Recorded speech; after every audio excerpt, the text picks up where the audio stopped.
Hi everyone, and welcome back to another video. This is Mindy Eggen for Tailored Expressions, and in today's video I'm going to be making two patriotic cards combining new products and previously released products.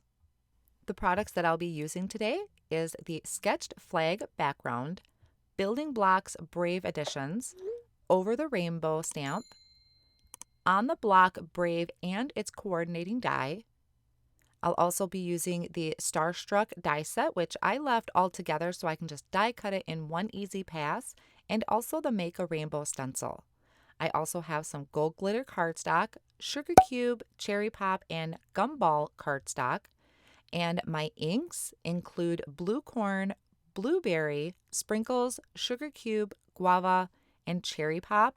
I actually don't end up using blue corn, and I do bring in Versamark, so a couple additions there. And my additional supplies that I'll be using are the Bitty blending brushes, the diamond and also white embossing powder, my tweezers, some Post-it tape, an anti-static powder tool, my Scotch tape, and the Berry Art liquid glue. And I also will be using my MISTI and the Make Art Station. I'm going to start off by getting all of my stamping and heat embossing out of the way, starting with the Sketched Flag Background. So this is a red rubber stamp. Since I'm using my MISTI tool, I am going to take the foam out of the MISTI. I'm placing my red rubber stamp into the MISTI tool and picking that up with the door. And then I'm taking my sugar cube cardstock and putting a little bit of adhesive on the back. And then I'm placing that over my background. That way I'm getting the part of this stamp set that I want to stamp. And then I'm closing that MISTI kind of backwards to pick up that paper. And now my cardstock is stuck to the bottom of my MISTI. I'm inking up this image with two different colors at one time, starting with the blueberry ink. So I inked the top part of the flag up with the blueberry ink, and the bottom portion I am inking up with a cherry pop, and then I'm going to stamp this down really well. Now, one of the beautiful things of using the MISTI is you can stamp it again if you would like, but I felt I had a pretty good impression there, so I am going to leave that.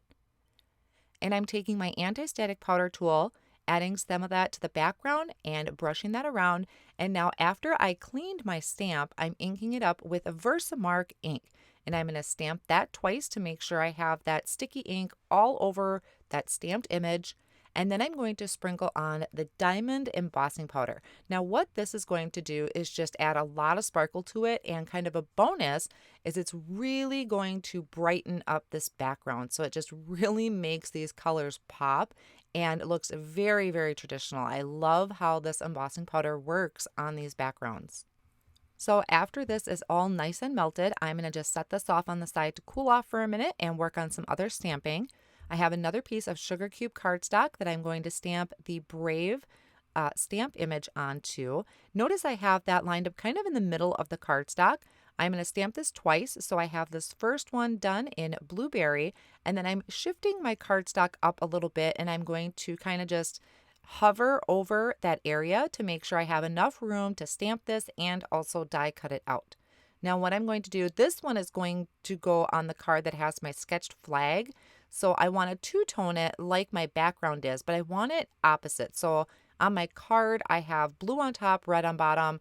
So on this brave word, I'm doing red on top and blue on the bottom. I hope I said that right. I'm doing opposite is what I'm doing. So I'm kind of giving this an ombre effect. I started with the cherry pop ink that I inked up halfway down, and then I stamped that down, cleaned the stamp, and now I'm doing the blueberry ink towards the bottom. Now I wanted that blueberry to pop just a little bit more, so I am going to ink it one more time and stamp that down. And to match my sketched flag background, I'm going to heat emboss this with that diamond glitter embossing powder as well. So I prepped that with that anti-static powder, inked this up with my Versamark ink, stamp that down, and then sprinkle on that diamond glitter embossing powder.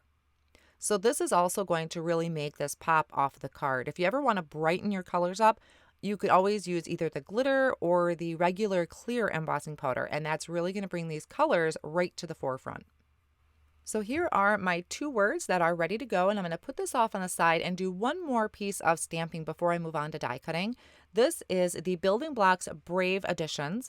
So I loaded that into the MISTI. Once again, I have that foam removed, and I'm going to stamp this on both the Gumball and Cherry Pop ink. Now, a super awesome trick that I have learned recently is if I'm using white embossing powder, I'm going to stamp in pigment white ink or white pigment ink. It just really, really helps get that white detail in there. It kind of fills in maybe any little speckles that the embossing powder misses. So I highly recommend giving this a try. I try to do this when I remember it. Now I did prep both of my cardstocks with the anti-static powder tool. I stamped this particular one twice in that white pigment ink, sprinkled on the white embossing powder, and then after my heat gun is really nice and hot, I'm going to go through and just melt all of that embossing powder. Now, if you haven't used any of the building block sentiments before or simple strips, you want to make sure you're also stamping and heat embossing those little squares. So then you can line up the coordinating die with those squares on the side, and that's going to allow you to cut all of these sentiments out in one swift shot through your die cutting machine. Now, one more thing I want to add is I'm taking the Starstruck die set and I'm going to die cut this out of the gold glitter cardstock. With dies like this, I like to leave them all just together instead of stimming them apart, and I can just die cut all of them at once. Now, while I was die cutting, I also did the Brave word die 2 more times from white cardstock, and I'm going to layer that all together with my berry art glue and just using my tweezers to hold that. That's going to add just a little bit of dimension versus me trying to cut a bunch of little foam strips. Now I can work on the assembly of my card. So I have that brave word there just as kind of a guide on where I want my stars to go. And I'm adding all of these stars with the liquid glue and my tweezers. And I'm using kind of the rule of 3 or the odd number concept when you're using embellishments. Odd numbers are just kind of more eye appealing, and I'm also doing it in a triangle type of layout. So that way it draws your eye into that sentiment. So after I added that, I'm going to place a block on top of it to kind of help secure that down. And I die cut all of these small sentiments out. So once I picked out the one I wanted, I'm going to just kind of scoop these up and place these into a container to save for future projects. So I did the word hero. So I have brave hero as my sentiment, and I just added that underneath with my tape runner. And that finishes off my first card.